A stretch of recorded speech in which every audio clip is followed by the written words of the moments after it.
कच्चा ही था, केला भी तो कच्चा ही है, तुम भी कच्चे ही हो अभी हैं, छल्ले अब टूटे नहीं पके है, पक जाओगे अभी, अभी कल दोपहर में पकोगे। कितना धूप है, पकी जाओगे।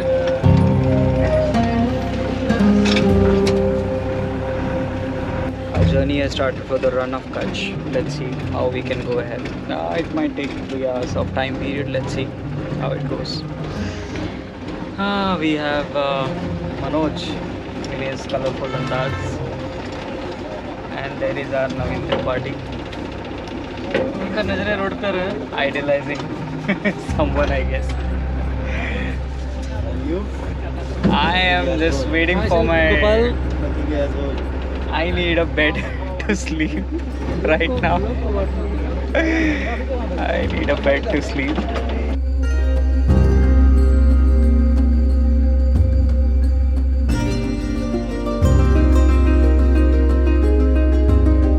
बस पूरा खचाखच भरा हुआ है। That's a struggle. हाँ, ये लाइफ तो मतलब struggle. हमारा तो एक दिन का है, इन लोगों का तो डेली लेता है। That's a struggle for everyone. In backpacking for us as well. So let's see. Bag उधर है, देखा देख कहाँ पे लगता है।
तो ये बताने कि जब अभी गवर्नमेंट ये दे रही है मनरेगा 100 दिन की रोजगारी पूरे गांव के लिए देती है, उस टाइम क्या था कि जब जब सूखा पड़ता था अकाल, तब गवर्नमेंट अलग अलग गांव में मास्टर क्लार्क भेज के गांव को रोजगारी देती थी।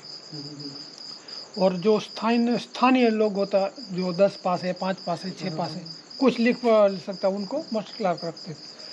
तो उसमें क्या है, जो हमारा जो ये साइड है उसमें lower town, middle town and lower town.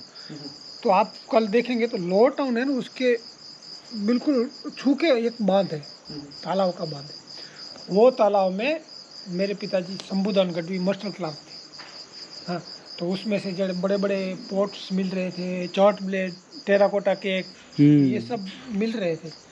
उन्होंने देखा कि ये कुछ है और कलेक्शन करके अपने घर पे ही रखते थे। और दूसरी बात कि जो वॉल वगैरह जो मकान का जो town, lower town, middle town है ना, वहाँ पे दिखाई दे रहा था ऐसे सरप्राइज। पर जो मेन हिल है, जो उसको हम सिटाडल बोलते, उसकी उस पर पूरी धूल ही थी, क्योंकि 5,500 साल से तो उसकी उड़ान होके ये सब दब गया था। पर जैसे आउटर वॉल है वो सब दिख रही थी। तो उन्होंने सोचा कि इसमें कुछ ऐसा है। तो इसके बाद ये काम अपना जो TDO साहब आता है ना यहाँ पर, तालुका डेवलपमेंट ऑफिसर, उनको बताया कि भाई ऐसे ऐसे कुछ है इसमें। बोले कुछ नहीं है ऐसा, चलो छोड़ो। वो काम चालू रखा। इसके बाद एक सील मिला, और मेरे पिताजी यही बोलते थे गांव वालों को कि भैया किसी को कुछ ऐसा चीज़ मिले तो मैं आपको 10 रुपया इनाम दूंगा, मेरे को देना। तो ऐसे हमारे एक गांव का लड़का था, उनको एक सील मिला। उस टाइम तो सील हम नहीं समझते थे, मेरे पिताजी भी नहीं समझते थे। तो उसमें एक बुल का छाप था। तो बोला ठीक है, उनको 10 रुपया दिया, मेरे पिताजी ने यहाँ रखा। और मेरा कजिन भाई है, उनको स्टोन हुआ था पेट में सर। तो भूज ऑपरेशन के लिए मेरे पिताजी को उसके साथ जाना पड़ा। तो वो वहाँ गए, उनकी ऑपरेशन हो गया भैया का। और बाद में उन्होंने सोचा चलो ऐसे घूमते हैं भूज में। तो कहीं घूमते घूमते ये ऑफिस को ढूंढने के लिए गया, और वहाँ पे गया तो जो ऑफिस में गया तो बोला सर हमारे गांव में ऐसे ऐसे कुछ है, और मेरे को एक ऐसा पोट्रिस, वो हमारी भाषा में ठीकरा बोलते हैं, अच्छा। एक ठीकरा मिला है, उसमें कुछ छाप है। तो वो बोला खबर ऐसा है, तो वो अपने ऑफिस में से एक एल्बम निकाला, एल्बम लेके आया और पत्ते करते गए, उसमें जब शीला का जो आया ना तो बोला ये है, हमको ये मिला। अरे यार ऐसा मिला है तो यार अभी मेरे को ले चलो। बोला सर वो वहाँ पे जाने के लिए कुछ व्हीकल नहीं, मतलब गाड़ी तो जाती नहीं है, और रण है, जैसे ऊँट के ऊपर जाते हैं, तो आप तो सर नहीं आ सकते, मैं आपको प्रॉमिस देता हूँ कि मैं आपको ये पहुँचाऊँगा। वो बोला नहीं यार मेरा प्यून है, उसको मैं आपके साथ भेजता हूँ। मैं सर क्यों, आपको प्रॉमिस देता हूँ मैं आपको पहुँचा दूंगा। ठीक है, इसके बाद ये पहुँचाया, इसके बाद ये रक्षित कर दिया साइड, और मेरे पिताजी शायद 10-15 साल तक उसमें वॉचमैन रहे। अच्छा। और इसके बाद ये स्टेट में गया।